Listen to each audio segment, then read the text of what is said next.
Buxoro viloyati pedagogik mahorat markazi hamda Buxoro viloyati maktabgacha va maktab ta'limi boshqarmasi hamkorligida innovatsion ta'lim, tabiiy fanlarda tanlov va loyihaviy yondashuv mavzusida viloyat miqyosida seminar-trening bo'lib o'tdi. Navbatdagi lavhamiz shu xususda.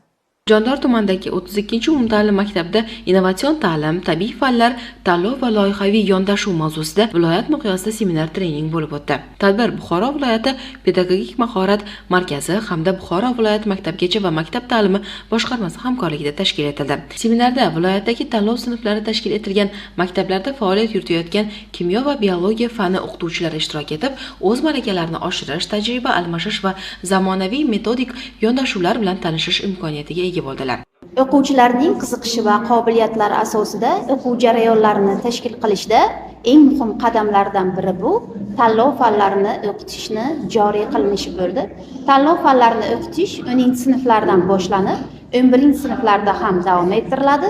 Tabiiy yo'nalishdagi tanlov fanlarida kimyo biologiya fanlari haftasiga 5 soatdan o'qitiladi. Bu albatta o'quvchilarni oliy ta'lim muassasalarida o'qishlariga imkoniyat yaratishdan iboratdir. Bu yo'nalishda asosiy e'tibor o'quvchilarda loyiha ishlari hamda amaliy mashg'ulotlarni tashkil qilish orqali o'quvchilarni kreativ fikrlash, mantiqiy fikrlash, tadqiqotchilik ko'nikmalari hamda jamoada ishlash ko'nikmalarini rivojlantirishga qaratilgan. Seminar davomida 32 maktabning tabiiy fanlar yondashuvidagi 11-sinf o'quvchilari uchun 2 soatlik ochiq dars mashg'uloti o'tkazildi.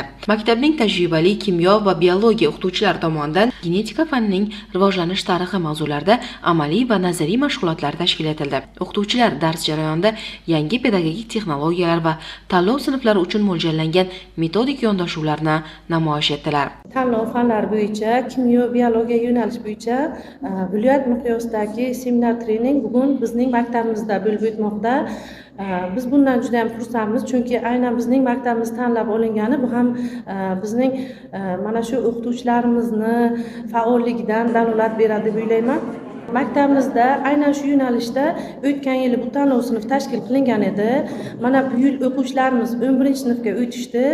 Bu tanlov sinfimizga oliy toifali, eng yaxshi mutaxassis, tajribali o'qituvchilarimiz dars berib kelmoqda.